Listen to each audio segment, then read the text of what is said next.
Hey, if this is your first time coming to the channel, I'd like to welcome you. This is Lessons Learned with Pancreatic Cancer. My name is Willie. So if this is your first time and you haven't seen the other two videos in my journey, I do have stage 4 pancreatic cancer. I've had it for about 3 years now, with 2 being in remission. This has been a crazy journey. Since the last video, a lot of things have happened. One of the main ones being I had to switch medications. Second, I had an ER visit. And third, just a little talk about my medical care team that I have that consists of my primary care provider, my oncologist, and my gastroenterologist. So first we're going to talk about is going to be the medication change. So I went from Lynparza to Rubraca. Now, I had to go off of Lynparza. Lynparza started really affecting me when it came to fatigue and my red blood cell count. There was a toxicity buildup of it in my system where it got so bad where I almost needed a blood transfusion. It was almost to that point. Towards the end, before I switched, I was extremely tired. I mean, I couldn't even take a shower no more. It was getting to the point where I was so exhausted I couldn't get in the shower, and I couldn't do nothing if it was more than just laying in bed watching TV. I couldn't do it. So I had to go back to my doctor, my oncologist, and he immediately took me off the medication, did my blood work, and seen that how dangerously low it was. So I took a little bit of a break. Then he put me on Rubraca, I've been on Rubraca since May of 2025 till now. The deal with Lynparza was also affecting my AST and my ALT numbers for my liver enzymes. It was really harsh on my liver. With the Rubraca, I mean, it affects my potassium levels. It affects my vitamin D in my body. It affects my B12. So it does have its side effects also that I have to deal with, but a lot milder than what I was dealing with Lynparza. Now, the way it happened is, if you don't know it, once you finish chemo, if you have a genetic mutation, which I do, I have the BRCA1 genetic mutation, which is why I qualified for Lynparza, which is a PARP inhibitor. I was taking that, and then I had to switch to the Rubraca, which is another PARP inhibitor. To be able to go on PARP inhibitors after your chemo, you have to do good with chemo. I mean, just because you have a genetic mutation, if you don't reach certain numbers that the oncologist feels is going in a positive direction, then they won't put you on a PARP inhibitor for a maintenance drug. So I qualified for it because I did really well with chemo. And while I was on Lynparza, I went ahead and finished up everything, and I was able to get into remission where there was no evidence of the disease no more in my body. And I achieved that while on Lynparza. When I finished chemo, I still had tumors in my body when I finished chemo, but my doctor only said I needed 8 rounds of it. Why, I don't know. I meet people in my journey, come to find out that they've done a lot more, they've done more rounds than 8 of chemo, especially for Fearnox. But so my doctor said I needed. Obviously, I guess he was right, because I went straight to that and haven't looked back since then. I have had to do some medication modifications with my dosage over time. With Rubraca, I'm supposed to be taking 1,200 milligrams daily. I only take right now 600 milligrams daily, and it works for me. Now, that was through a course of time where I started having issues where it started building up in my system again. So in September 2025, I talked to my doctor. He trusted me enough to allow me to change modify my meds to suit the way I feel, because I'm in remission. So I think that's why he feels a little more comfortable allowing me that little bit of freedom when it comes to taking my medications and so forth. So I've noticed that taking 600 milligrams a day work a lot better for me than taking 1,200 milligrams a day. And then every other day, sometimes I just do 300 milligrams. But no matter what, I do take it daily. No matter what, religiously, I take that medication daily. I just adjust the dosage, just depending on how I feel and what I can tolerate in my body. Because Rubraca does make me very fatigued. So if I take it, it's not going to be a productive day. Not fatigued to the point of how I was with Lynparza when I had to quit, but it does make me tired also. So that's kind of one of the things that have changed, or that's different since the last time we talked. Another thing is I had an ER visit. The ER visit, what happened with that was for about 3 days straight, I had a headache. I had like a dull headache. It wasn't a throbbing headache, wasn't a migraine, just a dull headache. And keep in mind, like, I don't get headaches. It's not really something that I get a lot of, or it's headaches. So I was just like, okay, I'm going to lay down and sit this one out and see what happens, see if it goes away. Well, 3 days straight, the headache did not go nowhere. I had the headache. So then my wife told me, like, look, why don't you just take your blood pressure, see what your blood pressure is. So I took my blood pressure. Blood pressure was like 177 over 130. Never been that high in my life. I was like, okay, that's not good, considering the fact that I'm on blood pressure meds, and I take my blood pressure meds also religiously, never miss a night taking my blood pressure meds. And it was that high. So I was like, okay, that's not good. So went to sleep, woke up back up the next day, took it again, still 170 something over 100 and something. So my wife's getting worried, and she's like, do you still got that headache? I was like, yeah, so I still got this headache. It's not going nowhere. I could tell she was a little worried. She was probably more worried than I was, but I'm not gonna lie, I did one without the other. I probably wouldn't have went to the ER. Like, if I had the headache and I didn't have the high blood pressure, I probably wouldn't have went. Or if I had high blood pressure without the headache, I probably wouldn't have went. But I just got to the point, I was like, you know what? I'm starting to think something that's probably way out there in left field, probably not true. But again, this is what was on my mind. And what that was is I was thinking, like, oh my God, what if this cancer came back? What if I went out of remission? What if it's up in my brain now or something like that? That's when the panic kind of kicked in a little bit on me. And I said, you know what? Let's go to the ER.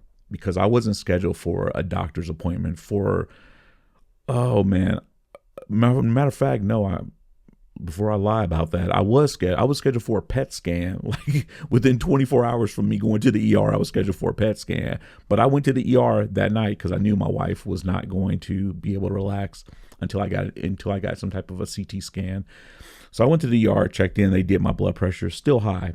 It wasn't 177. It was like 170 over whatever the lower number was. Like, still over 100, the lower number was. So they got me back to the ER and everything, talked to the doctor and all that. And I have to explain to him, like, hey, I have stage 4 cancer, yada, yada. And I'm telling him, and I'm trying to be honest with him. I said, hey, this is what I need. I just want a scan. I need to have a scan of my brain to make sure this cancer isn't spreading to my brain. And he was like, fair enough, I'll do it. So he got me in there, got a CT scan, came back. He said, hey, from looking at your CT scan, there's nothing wrong with your brain. And he said, you got a brain in there, but you don't have no cancer. There's no signs of cancer. So I was relieved. So I was really happy with that visit. I mean, for him not to be anywhere in my treatment team, like, he treated me like I was his patient for real, not just an ER doc that I'm talking to. He was willing to do anything that he would need to do to give me the reassurance that I was okay. And he did that. Like, no questions asked, got my CT scan. He gave me a lactated ringer, trying to push some fluids through my body to try to bring my blood pressure down and everything. Because I told him, I said, hey, I got a PET scan tomorrow. And if my glucose is over, I want to say if my glucose was over 200, they were not going to see me. Your glucose have to be under 200 to get a PET scan done because of that sugar radiation crap that they put in the needle and put in you for you to illuminate up on your PET scan and all that. So those who got PET scans, you know what the deal is with that. So I was worried about that too. So he said, if you feel in the morning that you're not going to have a low glucose, or if it's still high, if you check it at home, come by the ER again, and we'll give you another lactated ringer to bring your glucose down or within tolerance, which it turned out it was fine. I was able to get my PET scan. Everything was good. So after my ER visit, and this is why I wanted to talk to you about my third subject, which is my treatment team, my medical treatment team, because immediately after that visit, my primary care provider, reached out to me and asked why was I in the ER, because everything nowadays is tracked through computers. You visit one provider, you go someplace else, it's all being tracked in the computer. And she said, well, I need you to come in. We need to, check you out or whatever. And I'm like, all right, cool. So I went in and she did some blood work and everything, and come to find out, that's when she told me, like, hey, your potassium is really low. Your vitamin D is low. Your B12 is low. She said, I think this medication, this Rubraca, is really affecting, some of your other numbers, some of your other things in your body. So she started giving me, stuff that I need to maintain that, to kind of treat the side effects of the Rubraca itself. Now, this is where I feel there becomes an issue. And I even told her that. I said, I didn't feel it was her job to do that. I feel that's my oncologist's job, to treat the side effects of cancer medications or PARP inhibitors. Anything that deals with cancer, that's his territory. It's not really my primary care provider shouldn't be doing that. But she doesn't mind doing it because, like I said, I've known her for 13 years. She will do it. But I just feel like, there's like my oncologist don't want me to be talking about metformin with him. He doesn't want to discuss my blood pressure. If it's not dealing with cancer, it's not his area. He'll tell me flat out, like, hey, he'll tell me if I say, hey, I'm feeling this way or this, he's like, that don't have nothing to do with your cancer. Like he lets me know in a heartbeat, like, that cancer didn't cause that, whatever. So that's like that would be like me going to him saying, hey doc, my metformin's almost out. Can you give me a refill for that? He was like, that's not his job, or whatever. So I don't know. I feel that there's an issue with that. But again, it's just one of those things. I feel he should be monitoring anything that deals with my cancer treatment. Now, the gastroenterologist, I like dealing with him or talking to him because he's the voice of reason amongst my primary care provider and my oncologist. And I use him as kind of like an outside source because he's not really providing no direct immediate care for me per se. He will, matter of fact, he kind of did this last appointment. He wants to refer me to somebody else, which I don't know if I'm going to talk about in this video. That's probably a whole nother video within itself. But he wants to refer me to someone else to get some second opinions about some things. On to my CA19-9. I have it pulled up over here. I think the last one that I showed in the last video I did was December 2024. That was my last one. And I got pretty much from December 2024 all the way up to December 26, 2025, which is my last CA19-9 that I got, all being within tolerance. It was either 7,666, 7,667. And remember, your reference range is between 0 and 35 is considered normal. So I've been in the normal tolerance for the whole year. All my PET scans have came back good for this year also since the last video, still in remission. And just still chugging along, trying to deal with navigating having stage 4 pancreatic cancer. I don't think I'm clear out of the woods yet. I'm not going to lie about that. I'm still looking over my shoulder. I don't know if that ever goes away. I don't think it does, honestly. But I just take it one day at a time. Every time I get blood work done, I always have my fingers crossed, hoping I'm still in remission. And if there is something that doesn't look right, I just pray to God that we're able to find it early where I have time to respond. But, once you have stage 4, I don't think there's not a person out there that don't live their life always wondering if it's going to come back or not. People have asked me, do I feel I would be out of the woods if I get to the 5-year mark? It's like, no, I don't. I feel better now than I did probably in the earlier videos that I did. Because as time goes on, you start to learn more stuff about it. I think you start to take a lot of things into consideration. And a lot of people have different opinions about certain things, or a lot of people's results are totally different from yours. So you take a lot of stuff with a grain of salt. I could say some positive things that I have done over time. Like I know in the last video I was talking about quitting smoking. I haven't smoked a cigarette in probably about maybe 8 months. 8 months since I have smoked a cigarette. So I quit cold turkey. I had to. My reasons probably a little bit different than others, but I wanted to prove to myself that I still had some type of self-discipline, that I was disciplined enough to quit something cold turkey. Because the old me, I could quit a bad habit very easily. I didn't need a lot of willpower to, but over time, that became harder to do. So I had to prove to myself I can go cold turkey, because people would tell me like, hey, well, if you can't stay quitting, you start back again, it may take you quitting, and, it may take like 30 times to quit and finally be able to be done with it. Me, I did it, quit one time, and that was it. So I haven't went back. I didn't even have a craving for it now. I think for me, it was more of the routine. It was just drinking my coffee in the morning, having my cigarette. It was more of the routine that was harder to dismiss than it was the actual nicotine and the cigarette and everything like that. I haven't had no desire for it. If I knew it was that easy, maybe I should have quit a long time ago. I finally got to a point that I just said to myself, enough's enough. I can't say I want to live and I'm not trying to do everything in my power to try to extend my life. That's just being a hypocrite, or it's kind of a contradiction. At least for me, it is. It just didn't sit well with me, trying to go to all these appointments, trying to keep my cancer in remission, but then I'm still smoking every day. So I knew I would quit when I felt it was time for me to quit.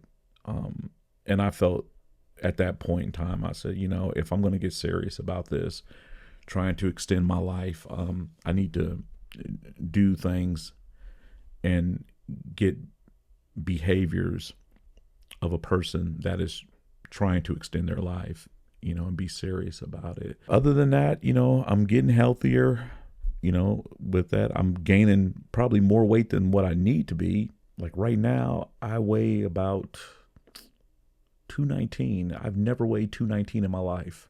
Ever have I weighed that much. So I think I'm probably gonna get to the point on my weight where I'm gonna say enough's enough. I got to start losing weight, and I have no excuse not to. So I'm gonna need to do that also. I eat better now. I'm more conscious about what I eat, what I put in my body, than I was before. So I'm trying to get better about it. I am trying to live a healthy life is another battle. So I'm trying to get better about that also. So again, I just wanted to take this time, stop and do this video. I could sit up here right now and say, I'm gonna try to get better about this. I'm gonna try to do my videos in a more timely manner. I'm gonna try to get better about it, but I can't really call it how I'm gonna feel day to day. Some days I'm very fatigued, some days not so much, and then on those days that I'm not so fatigued, I have to catch up on things that I didn't get done all week and stuff like that. So I don't know. I never thought with me not working no more, I would still have so much stuff that I need to do or like the relaxing part of it. I don't see where the relaxing comes into play, because there's so many things that I need to be doing, things I need to get done around the house and everything. The honey to-do list that my wife makes for me, that I need to start getting some projects done around here. That's pretty much it. Just living it day by day, and just getting ready for spring and summer, me and my wife to start back traveling again. And we're trying to have some type of a normal life with, dealing with me having cancer and having to live with this. So I'm gonna go ahead and cut this video off here. And like I said, maybe next video, probably I'll talk about that thing I told you with my gastroenterologist, with the referral that he wanted to give me for something that's kind of, I don't like to say it's kind of weird, but it's just, he wants to refer me to someone who specializes in surgeries with cancer and so forth. So I'm, and like he said, well, what does it hurt? Just go and just hear the guy out, hear the surgeon out. So I'll see what's up with that. I'm a little, I don't know, I got a little phobia with people cutting on my body now, especially with this particular cancer. And it's just because of all the cases that I hear about. A lot of people that got cut on, some of their cases aren't really, good outcomes. But I'm not saying all outcomes will be that way. It's just, there's certain things I'm like, if it ain't broke, I don't want to fix it. I'm just to that point in my life, whatever. Because every time that happens to me, no matter what it is, whenever there's something that I go back and try to get a surgery to refine something, I always have more issues with whatever that thing is than what I had before. I've had that happen to me twice. 2 times I've had that happen. So I don't know. Anyway, I'm just rambling on right now. So I'll definitely see you in the next video, give you another update. We're starting a new year now, and hopefully let's see if I can make it another year being cancer free.